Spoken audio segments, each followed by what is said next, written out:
Now let's start with step 4, which we will also do with our partner. We are going to write in the left and the right margin of the text. First, let's start with the left margin. In the left margin, we are going to summarize each paragraph or stanza. So, let's start with the first stanza. I have a dream that one day this nation will rise up and live out the true meaning of its creed. We hold these truths to be self-evident that all men are created equal. In shorter terms, I think that I could summarize this or paraphrase it by saying that MLK wants America to live out its belief about equality. Let's move on to stanza 2. I have a dream that one day on the red hills of Georgia, the sons of former slaves and the sons of former slave owners will be able to sit down together at the table of brotherhood. I think I can paraphrase this by saying that MLK wants people who were enemies in the past to be friends in the future. Let's move on to stanza 3. I have a dream that one day, even the state of Mississippi, a state sweltering with the heat of injustice, sweltering with the heat of oppression, will be transformed into an oasis of freedom and justice. I think I can put this in my own words by saying that MLK wants even the most unjust states to become just.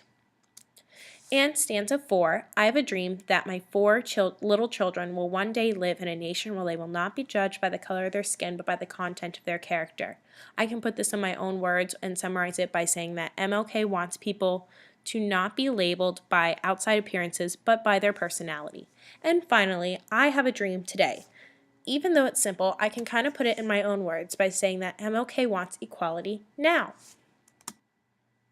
So now that we have written on the left side of our margins, we can write in the right side of our margins. On the right side, we're going to write down any questions that we have about the text, or come up with some text-dependent questions that we think other readers might have about the text. But I still have a few questions that I think I can come up with myself. Alright, so let's look at the right side of the text. There's one big question that we all had in class, and that first one is, what is this a quote from? We hold these truths to be self-evident that all men are created equal. Some of us recognize this, but some of us had never heard it before. So that's why we work with partners through this. With your partner, I want you to discuss where you think this came from. You can use some text from the classroom. You can look up on the computer. You can find out where this came from, do some research, and discuss it with your group or collaborate with another group. After talking about this in class, we found out that it's from the Declaration of Independence. Another question that we had in class was about Georgia and Mississippi. Why were these states mentioned specifically instead of other states, or instead of not at all? So these are right here in the text. Alright, and after talking about it, we decided that they are in the South, and that is where the discrimination most often occurred, and that's why he chose to use those states specifically as examples in his speech. And finally, we talked about why does Martin Luther King choose to use heat as a metaphor in stanza number 3. He talks about the sweltering heat of injustice, the sweltering heat of oppression, and he kind of paints this picture of this opposing oasis that pops up, almost like a paradise full of freedom and injustice. So why does he use this heat to describe what is happening in the South right now? And after talking about heat and what it does to us, we decided that heat can make you feel angry and exhausted, much like how the African Americans felt during this era. So we thought it was very fitting that he chose heat to describe what was happening in these states. So now we have discussed some of the questions that we had, come up with answers for them to better understand them, so we can mark this off our step with step 4. Now we're done with the main part of our close reading, just leaving step 5, which is answering the question. So after we're done with our annotations, you might have a close reading document that looks something like this. You can see everyone's looks a little bit different, but they have followed the same steps. The fun thing about close reading is that everyone has a unique experience. Now we're ready to move on to step 5, what you're going to do on your own. You're going to answer the complex question that is provided to you, and you're going to underline the evidence in the text as you find it and write it in your question. So let's take a look at the question. After reading the selection from Martin Luther King Jr.'s I Have a Dream speech, write a response describing his dream for America. Use evidence from the text to support your response.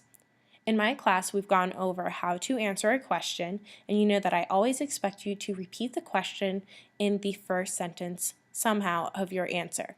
So after repeating that first sentence, you should follow up by giving your answer, your personal answer that you have determined, and then you always need to support that with evidence from the text.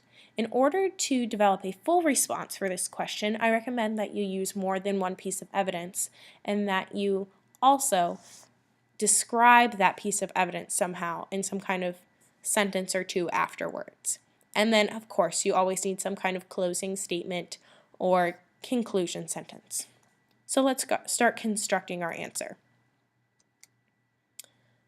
I'm going to start by, of course, repeating my answer, repeating the question in the answer and then giving my own question along with one piece of evidence. In Martin Luther King's I Have a Dream speech, King describes his dream for America to live out equality for all citizens. For example, he wants people everywhere to not be judged by the color of his skin but by the content of his character, which he says in stanza 4. He doesn't want race to describe a person but people to be known by their personality.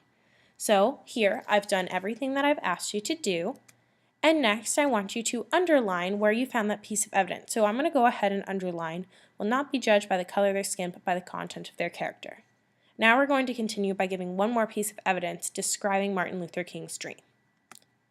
Let's add that to our response. His dream is also described in stanza 2.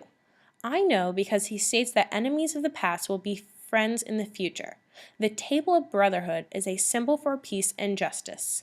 In present, MLK's dream for freedom and equality has come true. So I'm going to go back in my text and underline the evidence that I've used. Be able to sit down together at the table of brotherhood.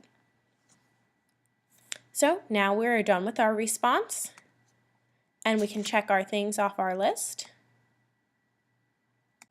And yay, we are now experts on how to do a close reading.